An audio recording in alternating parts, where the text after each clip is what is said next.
Army chief general سید آصم منیر کی ہمدردانہ معافی اور انصاف کا واضح پیغام۔ ناظرین، آرمی چیف جنرل سید آصم منیر نے رحم دلی اور انسانیت کی ایک نئی مثال قائم کرتے ہوئے سانحہ 9 مئی میں ملوث 19 مجرمان کی رحم کی اپیلیں منظور کر کے ایک تاریخ رقم کر دی۔ یہ فیصلہ نہ صرف انسانی ہمدردی کا مظہر ہے بلکہ اس بات کی گواہی بھی دیتا ہے کہ انصاف کے ساتھ رحم کی ہمیشہ گنجائش رہتی ہے۔ یہ مجرم تقریباً اپنی 2 سالہ قید مکمل کر چکے تھے اور ان کی اپیلیں صرف انسانیت کے اصولوں کی بنیاد پر قبول کی گئیں۔ یہ اقدام ان لوگوں کے لیے ایک مضبوط جواب ہے جو ملٹری کورٹس کی شفافیت پر سوال اٹھاتے تھے۔ ملٹری کورٹس نہ صرف عدل و انصاف کے اصولوں پر عمل کرتی ہیں بلکہ انسانیت اور رحم دلی کو بھی مد نظر رکھتی ہیں، جو کہ ہمارے دیگر جوڈیشل نظام میں شاید کم دیکھنے کو ملتا ہے۔ یہ قدم آرمی چیف کی انصاف کے ساتھ ساتھ انسانیت سے گہری وابستگی کو اجاگر کرتا ہے۔ تحریک انصاف کے بیانیے کے برعکس فوج نے کسی انتقامی جذبے کے تحت نہیں بلکہ قانون، انصاف اور ہمدردی کے مطابق فیصلے کیے۔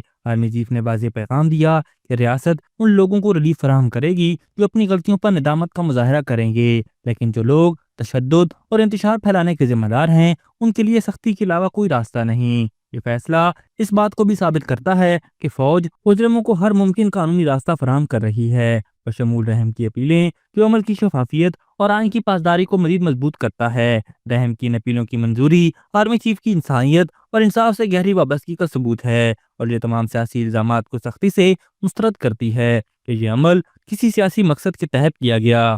ابھی تک کے لیے صرف اتنا ہی۔ مزید دلچسپ اور تازہ ترین خبروں سے آگاہ رہنے کے لیے ہمارے چینل اسلام آباد انسائیڈر کو سبسکرائب کرنا مت بھولیے، اور اگر ہماری یہ ویڈیو آپ کو اچھی لگی ہے تو اسے لائک کر دیں اور اپنی قیمتی رائے کا اظہار نیچے دیے گئے کمنٹ سیکشن میں ضرور کریں۔